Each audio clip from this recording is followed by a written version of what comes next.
Thank you for joining us wherever you are. This podcast episode was brought to you by the Old Ways Actual Play Team. This actual play is performed by adults and in an adult setting. Listeners should know that this podcast episode will include mature scenes and mature themes. This podcast episode uses the Marvel Multiverse role-playing game rules written by Matt Forbeck.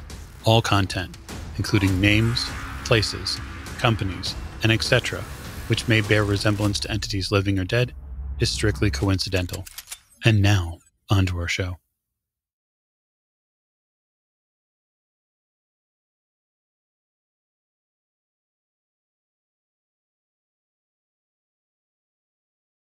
Thank you for joining us again on another episode of the Old Ways Podcast. I am not your keeper, handler, or storyteller this evening, as we are going to be doing another issue in our anger management series. And so I will turn the show and the proverbial pages over to storyteller James. So James, take it away. Welcome back, true believers, to another episode of Anger Management. We are glad you could return, and we're looking forward to episode number 6 here. Episode number 6 will feature one person, and that one person who is sitting at the table with me is... Yeah, hi, this is Mike, and I'll be reprising my role as Frank Castle, known to most of the world as the Punisher. And moreover, known to most of the world on Earth 618 as someone who is dead currently. In fact, not just mostly dead, but indeed completely dead. So you're sitting in a chair, Frank, in this uncomfortable metal chair that has been finding its way to provide pain that you previously had known only professionals to provide, true insidious professionals. Your lower back is just screaming. You are not built for social situations like this. You are definitely not built to share your feelings. And yet that's what they seem to want you to do in this circle, is share your goddamn feelings over and over. Stories, how you felt about them. But as everyone else is telling their stories, and they're kind of leading up to more current events, you can't help but think about that person next to you in the circle, and that young lady who sparks quite a few memories of a night before. About a year ago, was it, when a lot of this trouble began for you? Yeah, I don't talk about it, and I like to think about it even less. I probably have been around more of these circles than anybody else here has. Wartime service, circle around a campfire. Post-war service, circle around a bunch of soldiers talking about what they did. Talking never solved anything anyway, not for me. Now, you've always been more of an action man. Is that right, Mr. Castle? It's one way to put it, sure. More guns and bombs than pen and paper? I was a soldier. I still am. I got paid to get things done. I imagine you've been in some of the most inhospitable environments on Earth. There's a lot of stuff. There's a lot of places filled with nothing but mud and shit and piss and blood. And that sort of puts things into perspective. Things are real black and white between the trigger pull and the end of a barrel. Frank, thinking about the trigger pulls, it casts your mind back a year ago. It was a late summer night. You had been riding hard in a borrowed Mustang. The engine is half blown at this point because you haven't let the pedal up for quite a while. But you know that they're on your tail. Some sort of mobsters, but these guys aren't normal. They've got some sort of jacked up infernal power behind them. Guns that don't empty, and you've seen them stitch themselves back together. And more horrifically, you've seen them stitch 2 deceased gangsters together and have it come after you. You felt not that you were over your head, but that a soldier properly equipped is a soldier that lives to the end of the battle. So you found a good friend of yours. His name's Jonathan, although you don't ever call him Jonathan, and everyone who does is either met a grisly end or at least has lost a few teeth. Everyone calls him Johnny. Decent enough friend of yours. You've gone on quite a few adventures. He's riding next to your Mustang on a Harley that you are fairly certain it has seen more accident and shop time than it has seen road time.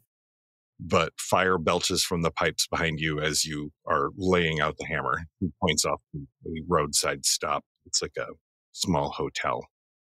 Yeah. Fire away in there. Okay. He pulls in behind you.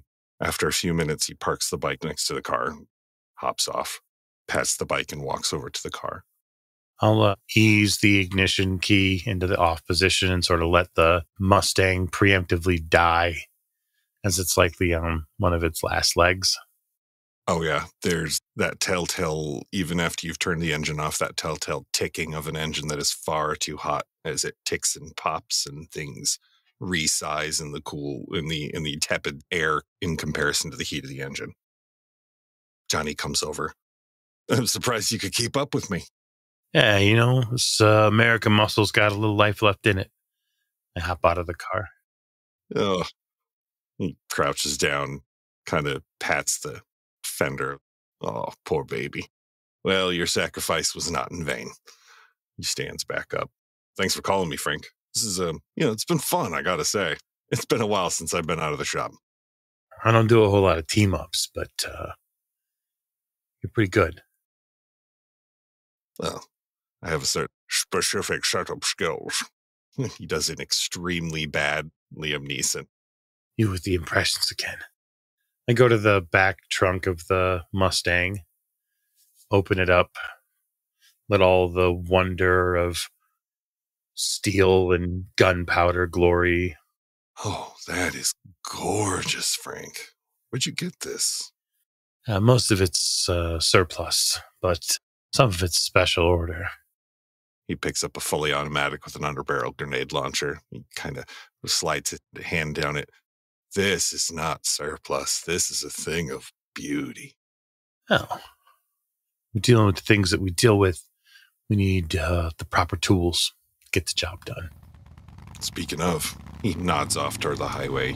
You hear, off on the distant desert wind, you hear the sound of engines. It sounds like motorcycle engines. I reach in and grab a shotgun and then put that over my back into a little hook or strap that I've got ready for it, and then bring on some belted ammunition for the next toy that I bring out, which is a M204. Nice. You heft it. The weight of it feels reassuring. You don't want to say security blanket, but it's nice to have something like that at hand. Johnny pulls out a shotgun, sawed off, pump action, racks it once with one hand, grins. I've always wanted to do that. I don't usually do guns very often, but Yeah. You can hear them. You can hear the motors less distantly now. Okay. I feed the belt in and then prepare the machine gun and basically look for a place that I can create a real big surprise at the worst time for these fuckers. Okay. You come around the front of the hotel and you see an old man sitting out front in the summer evening, whittling away at a stick. Hey there.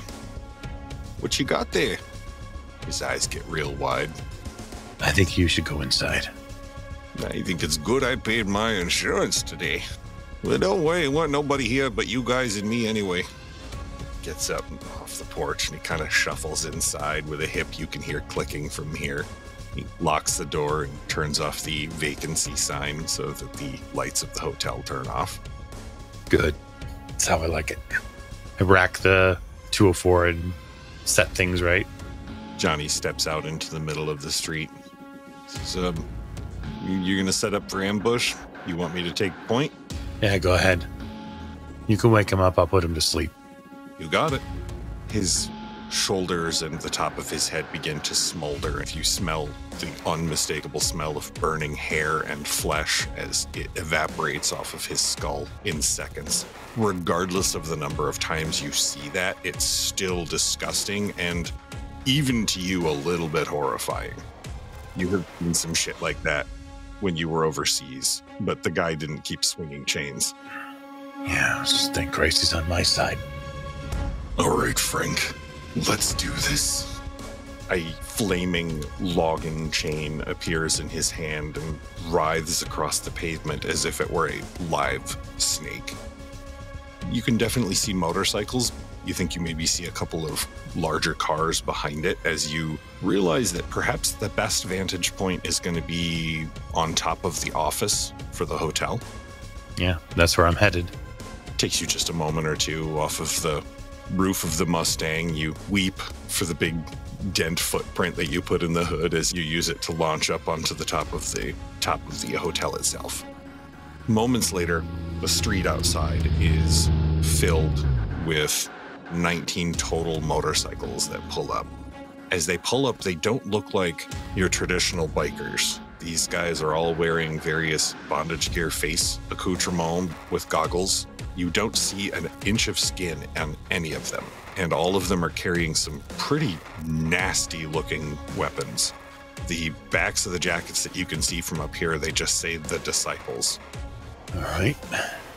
Behind them pulls up 2 limousines across the road, cross style. And out of them step 3 or 4 suited individuals that look fairly uneasily at the bikers and look a little out of place here. It's an interesting set of playing cards tonight.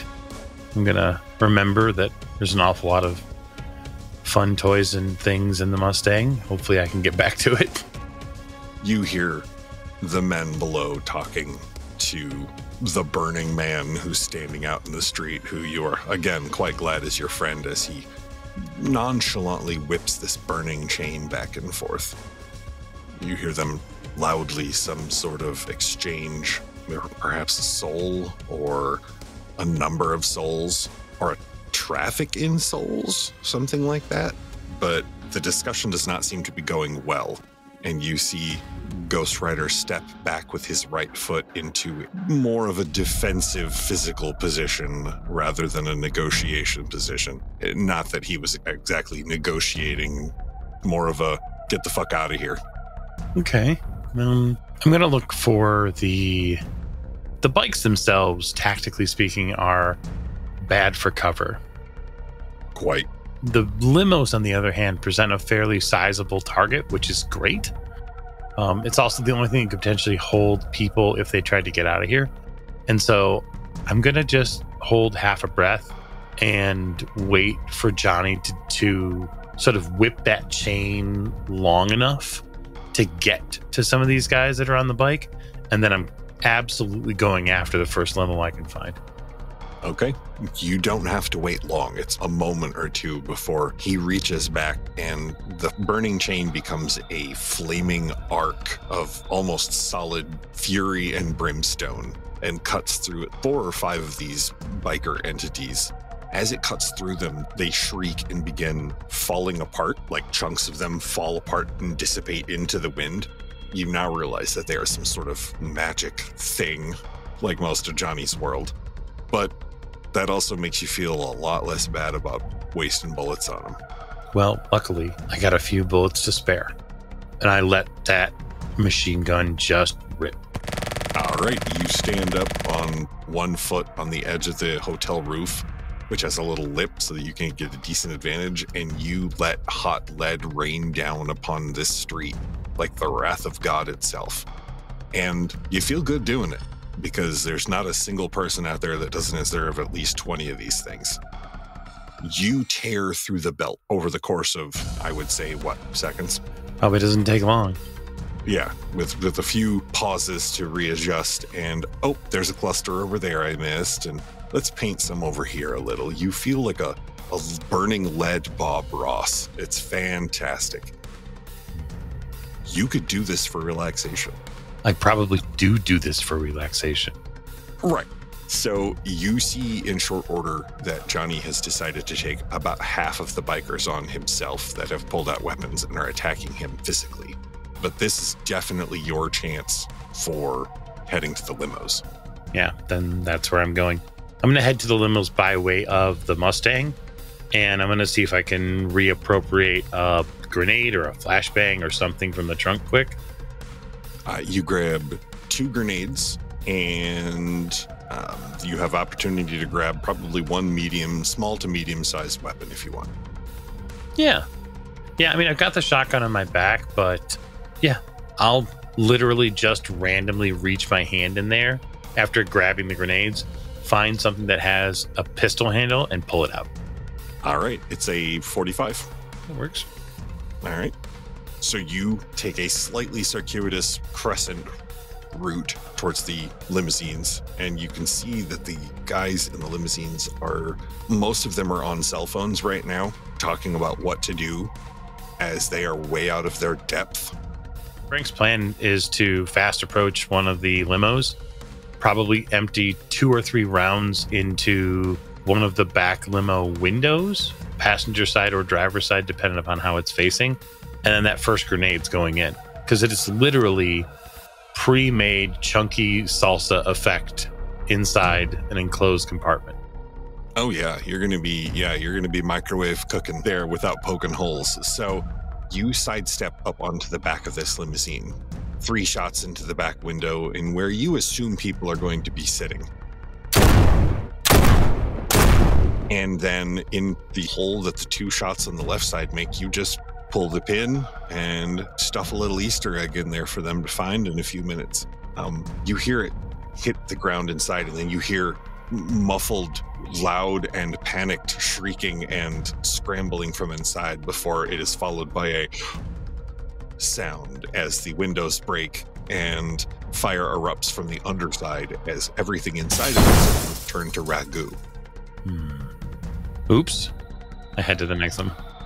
The second limousine has seen the first limousine explode. You step up onto the back of the trunk and aim the shotgun at the back door as the door opens, and one of the guys in the back, it looks like he has actually seen some combat before, as he doesn't come out just swinging and firing. He actually drops to a knee and takes aim. He manages to get at least 1 shot off, and you feel it tug your vest. And that hurts. You feel like you've just been punched right in the nipple. Oh. Yeah, you drop him with a well-placed shot to the left eye. Most of his brain now paints the door. Okay. I'm going to switch to the shotgun and then give it a good pump and then just lay down that specific sort of 3-round burst that I can get out of this shotgun and just try to paint the backside of that limo. Okay. Round 1, blam.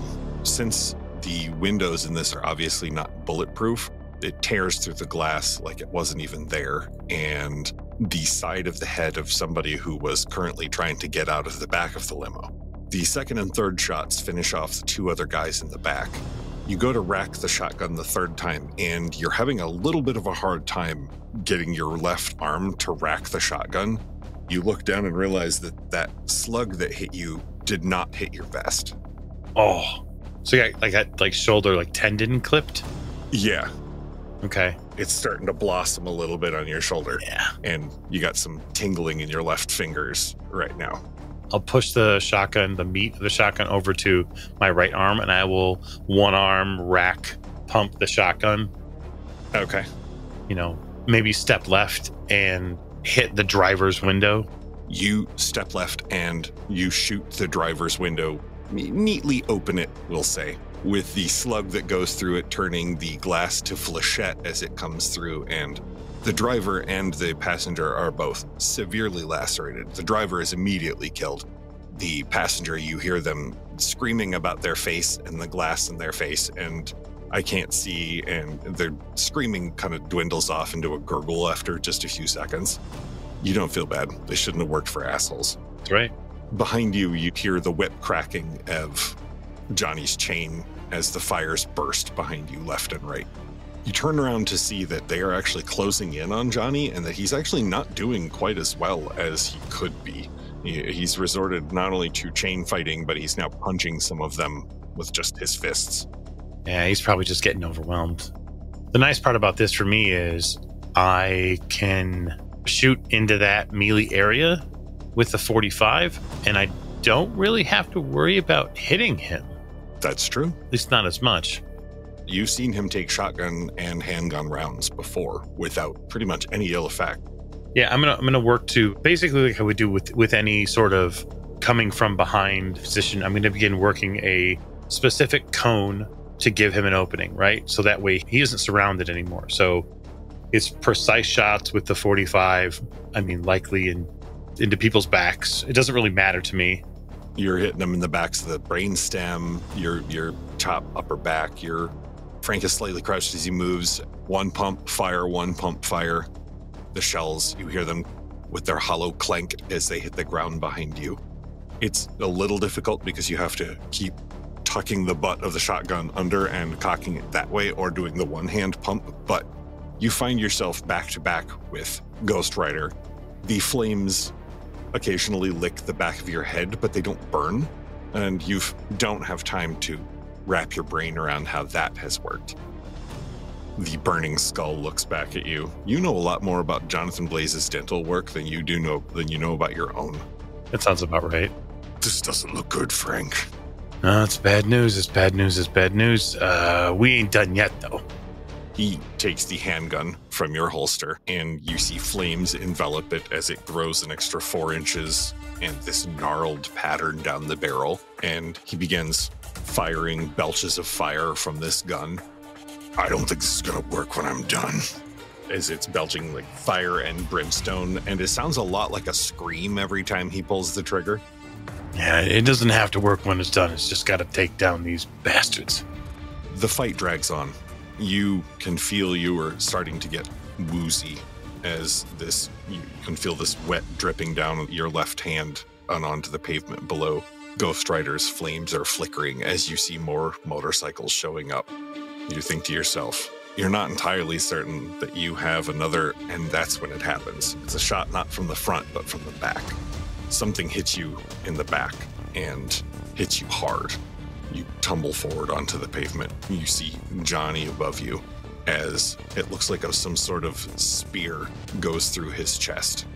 And you see the flames gutter out and the flesh instantly regrow on his skull. He slides off of this spear that one of them was carrying and drops to the ground next to you. You go to push yourself up and one of them kicks you in the side of the ribs. Ugh. You can feel at least 2 of your ribs break. And now you have the first breath afterwards is a wheeze. I start subconsciously, but also consciously trying to grab like the combat knife somewhere on just something, right? I realize that I'm down and I'm in a bad position, but I'll be fucking damned if I'm not going to like slice somebody's ankle or stab somebody in the crotch, whatever needs to happen, right?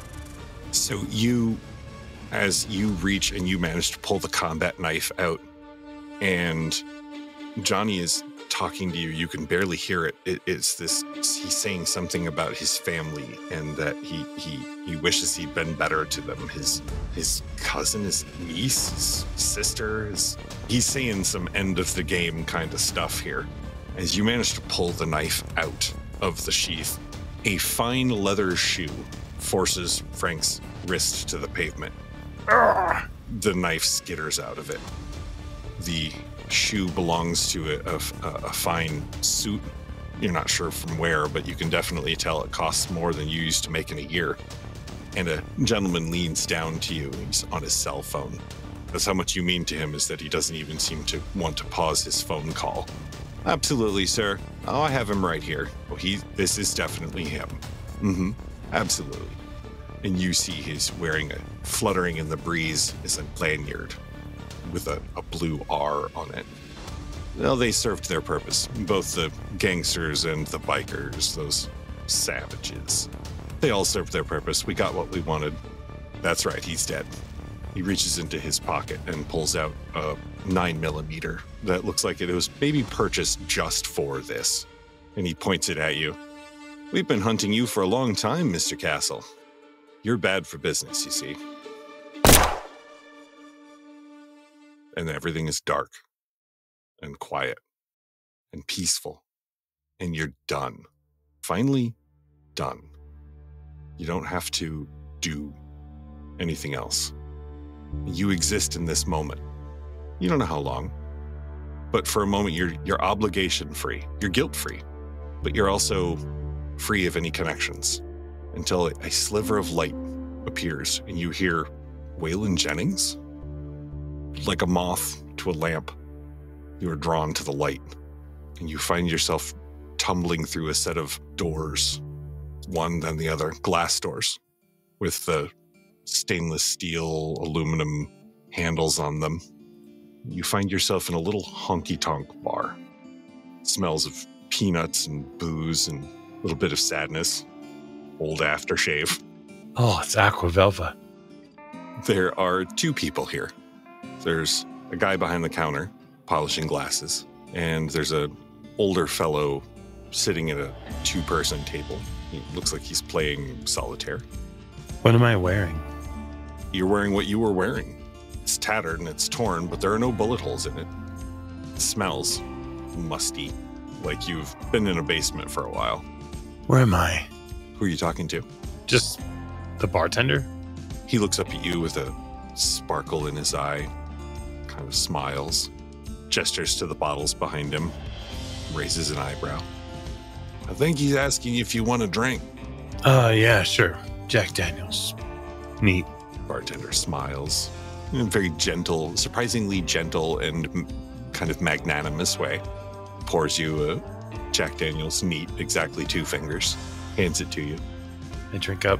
It's not just good in a way that sets you right, but it's good in a way that it gives you a cascade of memories. You remember 100 different times that you've had 100 different glasses of this same concoction, of course, but it reminds you intrinsically of each one.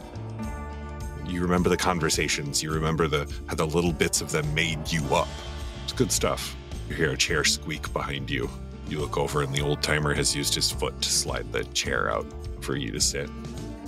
I wander over. Join me? Sure. Sit down. When'd you get here? I've been here a long time, Frank. Long time. You know me? Turns over a couple of cards. Well, I've had my eye on you for a long time, Frank. You've longer, I think, maybe than you realize. I like to watch the good ones, see? Good ones. He flips a few more cards. Yeah, the good ones. Good at what they do. Good at doing what they're told. Good at knowing what's different between right and wrong. A lot of people lose that amongst all the orders. You lose that, Frank? No, I never lost that. Not really. So, flips over 2 more cards. You think you're a good man then? Huh, no. He smiles and pours himself another drink from this old-fashioned crystal decanter that's sitting on the table next to him. No, I know better than that. Well, what's good anyway? Right? You were the men who tried to protect your family and were gunned down for it. Were they good? They could have stopped things much earlier on, Frank, couldn't they? They could have. They didn't. That set you on a path, didn't it? There's a lot of people in this world. I sort of look around at the idea of this world, finally realizing I don't know where I'm at. You're starting to get this kind of soreness in your chest and upper shoulder, left shoulder. You look down and there's just this little bit of blossoming, just red blossoming under your shoulder. Ooh, that's going to leave a mark, Frank. Yeah, it's a hell of a hit. Yeah. Oh, hit like that. That'll sneak a fella. Gets in the rib cage, puts him down. Takes him out of commission, if you will. Ends his tour of duty. Is that what happened? Could be. He puts the deck of cards down. Could be your tour stops right here, Frank. He just stops and raises an eyebrow. Doesn't even look up at you. Or you could sign up for one more tour. Something big is coming down the pipe, Frank. Something I'm gonna need your help with. Okay. So, I'll make you a deal, soldier. He adjusts. You see draped across the back of his chair is an old military jacket. Looks like it did 3 tours in Nam. Has the name badge of Michael on it.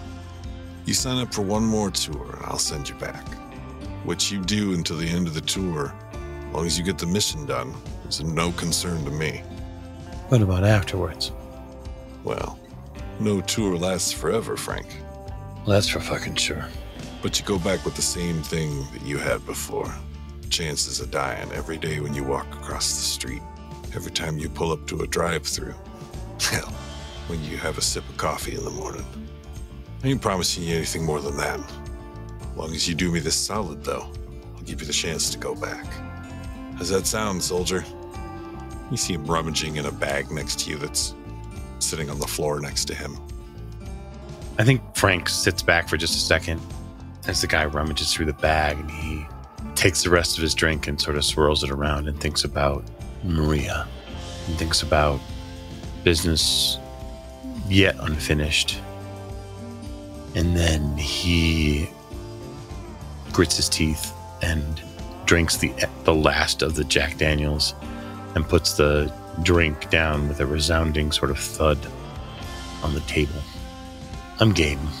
What's the job? He comes back up, puts something in his lap that you can't see, uncorks the crystal decanter, and he fills your glass and his glass back up. A toast. I'll give you the details. He lifts the glass. You lift the glass. The liquid that's in it is not a liquid you've ever tasted before. From the moment it touches your lips, it just rushes through every vein and sinew in your body, leaving electrical sparks dancing across your cells. Fills you with an energy you've never felt before.